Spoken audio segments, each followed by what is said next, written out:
Assalamualaikum dan salam sejahtera. Kami akan membuat pembentangan tentang banding cara kata nama mengikut beberapa tokoh iaitu Marsden, Crawford, Za'bar dan juga Tata Bahasa Dewan.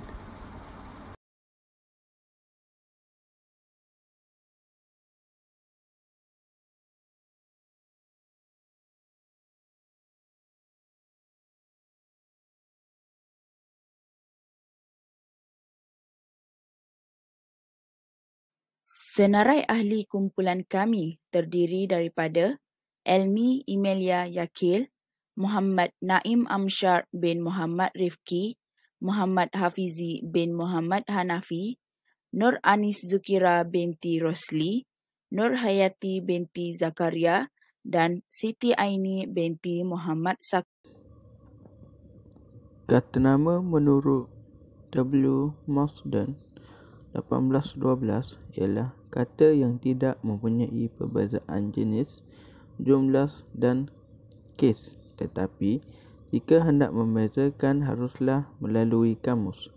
Hal ini kerana aliran tradisional menekankan kepada aspek makna dan logikal semata-mata.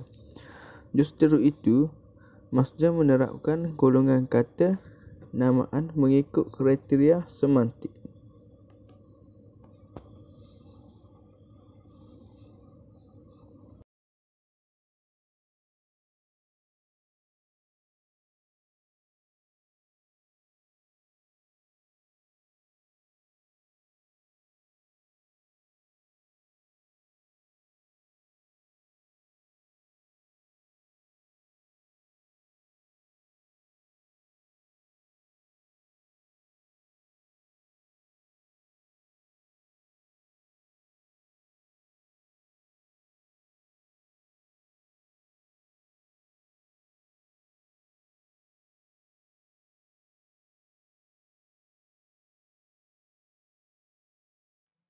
Menurut Marsden lagi, golongan kata namaan terbahagi kepada 4 iaitu nama, ganti nama, angka dan sifat nama.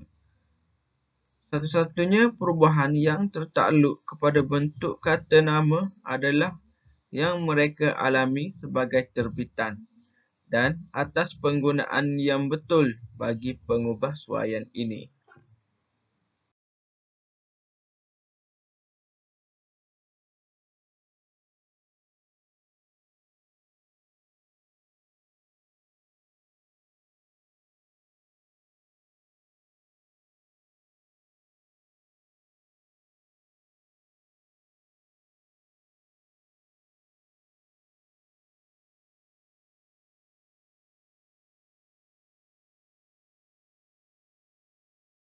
Berikut merupakan rajah pohon mengikut Marsden.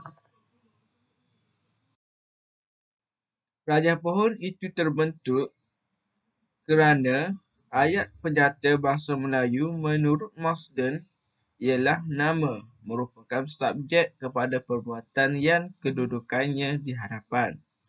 Perbuatan biasanya diikuti oleh nama iaitu objek atau perkataan lain yang menerangkan perbuatan atau nama.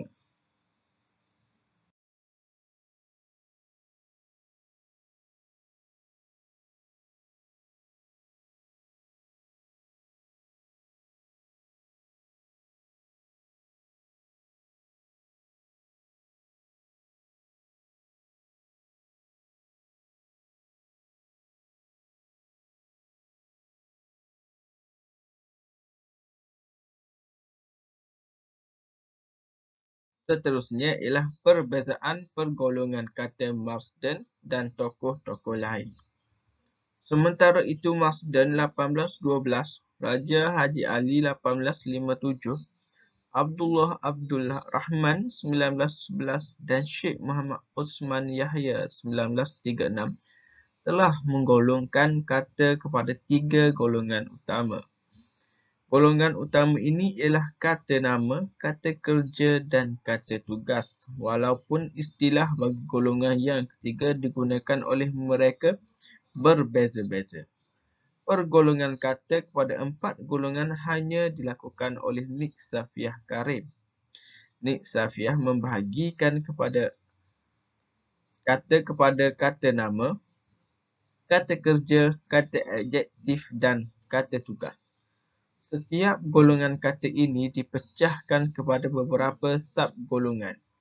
Sementara itu, Za'bah 1940 dan Abdullah Hasan 1986 menggolongkan kata kepada 5 golongan, tetapi golongan utama yang sama antara kedua-dua ahli bahasa ini hanyalah kata nama, kata kerja dan kata sifat.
Crawford. Crawford menghasilkan sebuah kamus yang memuatkan senarai kata nama daripada pelbagai bahasa. Jilid kedua bahagian pertama merupakan kamus bahasa Inggeris, bahasa Melayu, manakala jilid kedua bahagian kedua pula merupakan kamus bahasa Melayu, bahasa Inggeris.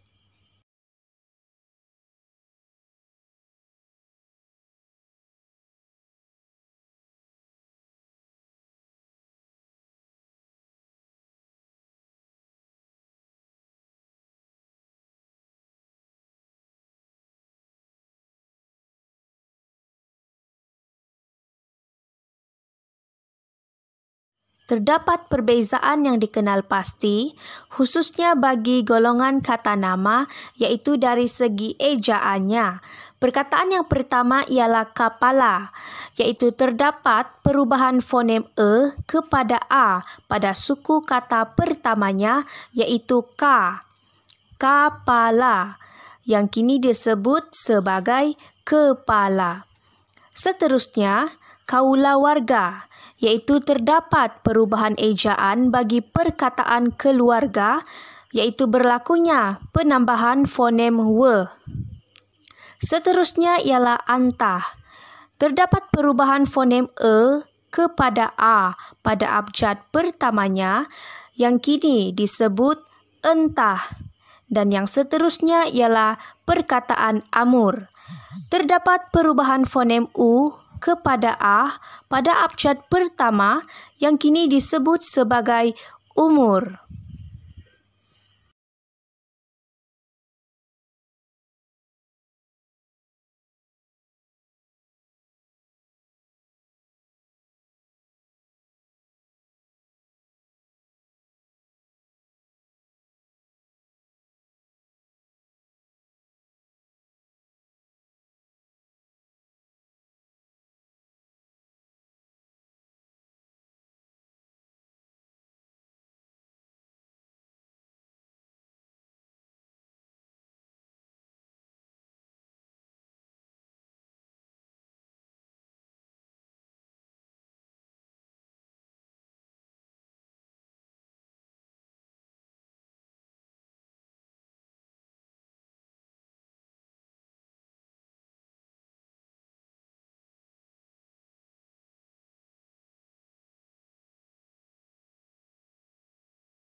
Seterusnya, terdapat perbezaan dari segi imbuhan kata nama. John Crawford menggunakan fonem A bagi menambah imbuhan awalan bagi sesuatu perkataan, misalnya keturunan dan pasuru. Terdapat juga perubahan ejaan secara menyeluruh bagi kata nama. Sebagai contohnya, leka yang dimaksudkan dengan kura-kura dan palupu yang dimaksudkan dengan lantai. Seterusnya ialah penggandaan kata nama, iaitu seperti perkataan lalangit yang kini disebut sebagai lelangit. Penggandaan separa ini membawa maksud bahagian oral manusia. Perkataan seterusnya ialah lawa-lawa. Lawa-lawa merupakan perubahan kata nama bukan manusia, iaitu bermaksud laba-laba. Perkataan seterusnya ialah lalaba. Lalaba dan perkataan sebentar tadi, lawa-lawa, mempunyai dua ejaan yang berbeza tetapi membawa maksud yang sama, iaitu laba-laba ataupun a spider.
Menurut Zakbar pula, Zakbar mengatakan bahawa kata nama digolongkan kepada 5 golongan yang sama, iaitu nama, perbuatan, sifat, sendi dan seruan. Setiap golongan utama itu dipecah-pecahkan kepada sub-golongan. Misalnya, di bawah nama ada nama betul dan ganti nama.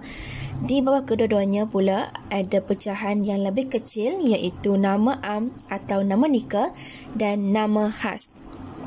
Jenis perkataan juga terbahagi kepada dua, iaitu nama am dan nama khas. Nama am atau dikenali sebagai nama nikah, iaitu nama yang dipakai bagi menyebut segala benda yang sama jenis, asalkan sama keadaannya dengan sifat-sifatnya. Nama khas pula ialah nama yang diberi khas kepada seseorang atau tempat atau barang supaya terasing daripada yang lain-lain sejenisnya dan termasuklah gelaran.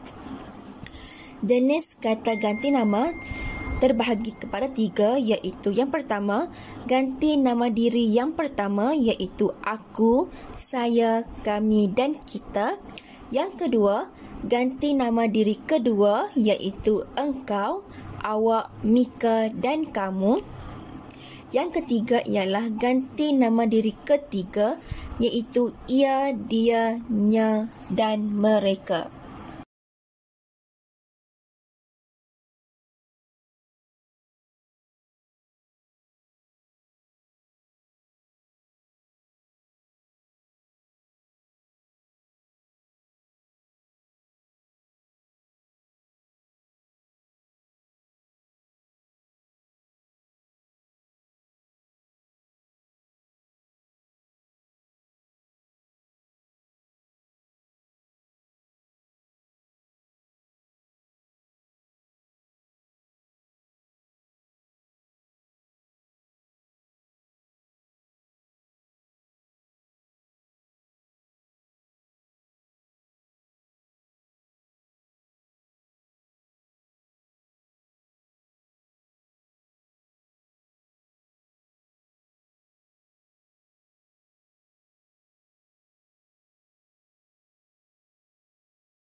Kata nama menurut Zakbar terlebih penting dan mustahak kerana manusia tidak dapat bercakap jika tiada nama.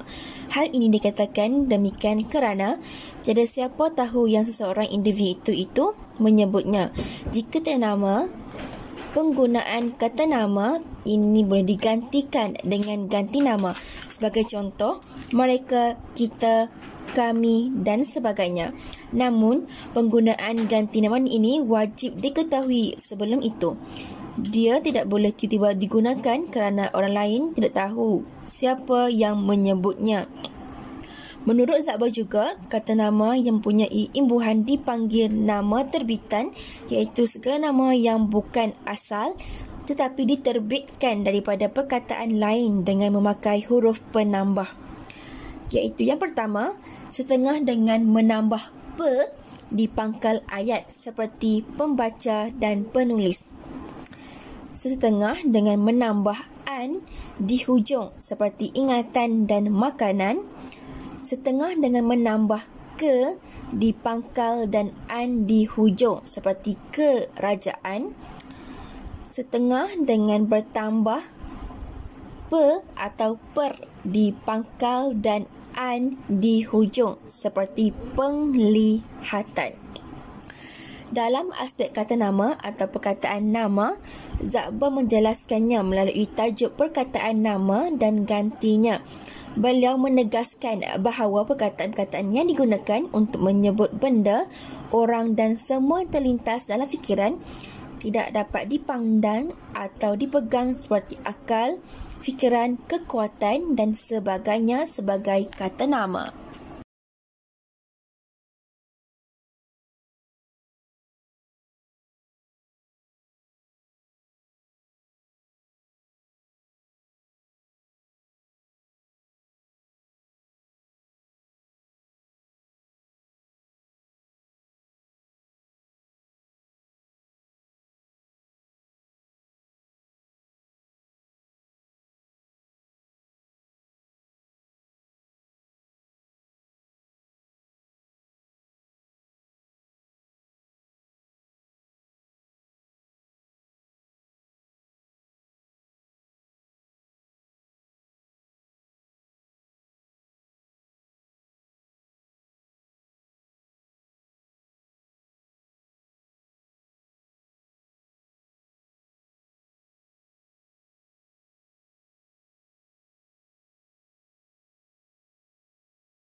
Menurut tata bahasa Dewan, kata nama ialah perkataan yang boleh menjadi unsur inti bagi binaan frasa nama. Kata nama digunakan bagi menamakan haiwan, tempat, benda atau konsep. Contoh perkataannya adalah mahasiswa, meja dan kerusi. Kata nama dapat dibahagikan kepada 3 kumpulan iaitu kata nama am, kata nama khas dan kata ganti nama.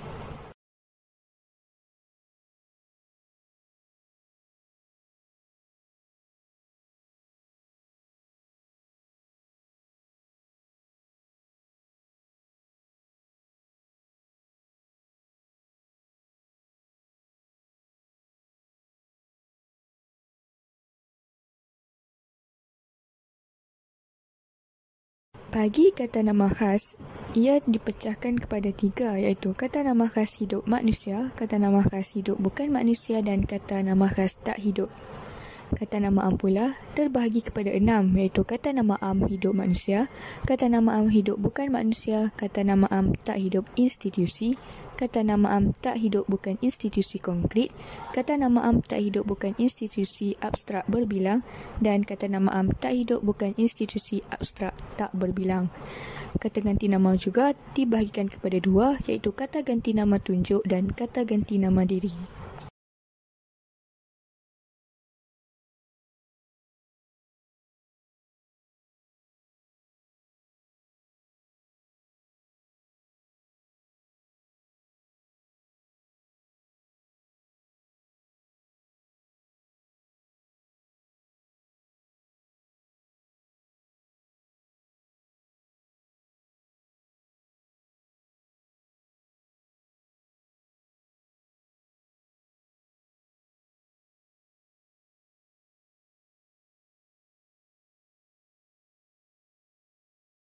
Menurut tata bahasa Dewan juga, kata nama dapat dibahagikan kepada 4 bentuk, iaitu kata nama tunggal, kata nama terbitan, kata nama majmuk dan kata nama ganda.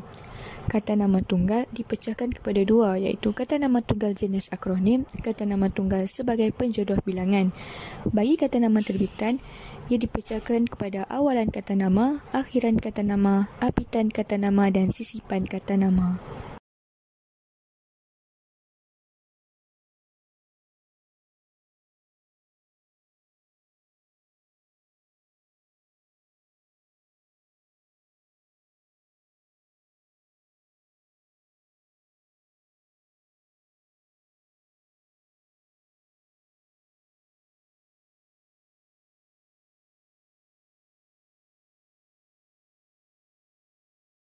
Di bawah kata nama majmuk terdapat 2, iaitu bentuk yang telah mantap dan pengimbuhan kata nama majmuk.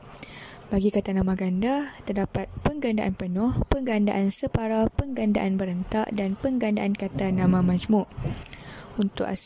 Terdapat 5 aspek makna penggandaan kata nama, iaitu gandaan sebagai penanda jamak, gandaan sebagai penanda beberapa nama haiwan, gandaan sebagai penanda makna kesamaan atau keserupaan, gandaan sebagai penanda kepelbagaian jenis dan gandaan sebagai penanda tidak tentu.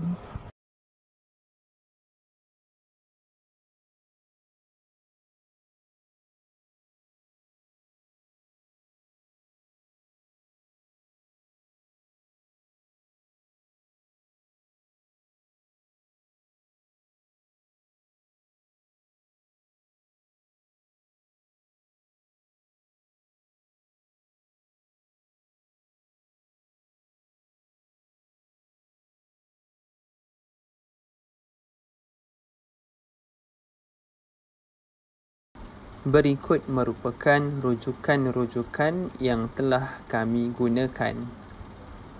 Terima kasih.